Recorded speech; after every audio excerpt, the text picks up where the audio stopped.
Badan Pangan Nasional atau National Food Agency menyoroti fenomena pemborosan pangan akibat menumpuknya jumlah sampah makanan sebagai persoalan penting yang harus segera diselesaikan. Kepala NFA, Arief Prasetyo Adi mengatakan, secara global sekitar 1,3 miliar ton sampah makanan terbuang setiap tahun. Menurut data The Economist Intelligence Unit, Indonesia merupakan penyumbang sampah makanan terbesar kedua di dunia. Jumlah sampah makanan tersebut memberikan dampak besar terhadap ekonomi berupa produk domestik bruto Indonesia hingga mencapai 551 triliun per tahun. Arief mengatakan, menurut kajian Bappenas, food loss and waste di Indonesia tahun 2000 sampai 2019 berkisar 23 sampai 48 juta ton per tahun, setara dengan 115 sampai 184 kg per kapita per tahun. Yang berarti masing-masing dari kita menyumbang lebih dari 1 kuintal sampah pangan per tahun. Hal itu berdampak kepada kerugian ekonomi kurang lebih sebesar 213 sampai 551 triliun per tahun.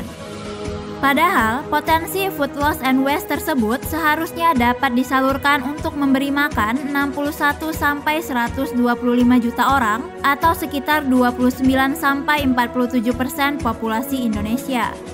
Menurut peta ketahanan dan kerentanan pangan tahun 2021, ada 74 kabupaten kota yang rentan rawan pangan. Data POU, masih ada 23,1 juta jiwa atau 8,49% penduduk Indonesia yang mengkonsumsi kalori kurang dari standar minimum untuk hidup sehat dan produktif.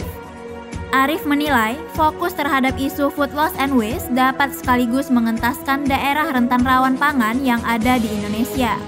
Ini sejalan dengan komitmen SDGs, yakni negara dunia diharapkan mampu mengurangi 50% sampah makanan per kapita di tingkat retail dan konsumsi pada 2030 mendatang. Arief menegaskan, pengurangan food waste sesuai arahan Presiden Republik Indonesia bahwa pemerintah harus bersiap menghadapi krisis pangan, krisis energi, dan krisis keuangan yang melanda dunia saat ini. Badan Pangan Nasional atau National Food Agency menyoroti fenomena pemborosan pangan akibat menumpuknya jumlah sampah makanan sebagai persoalan penting yang harus segera diselesaikan. Bisanews.id, Nindya Farisa, mewartakan.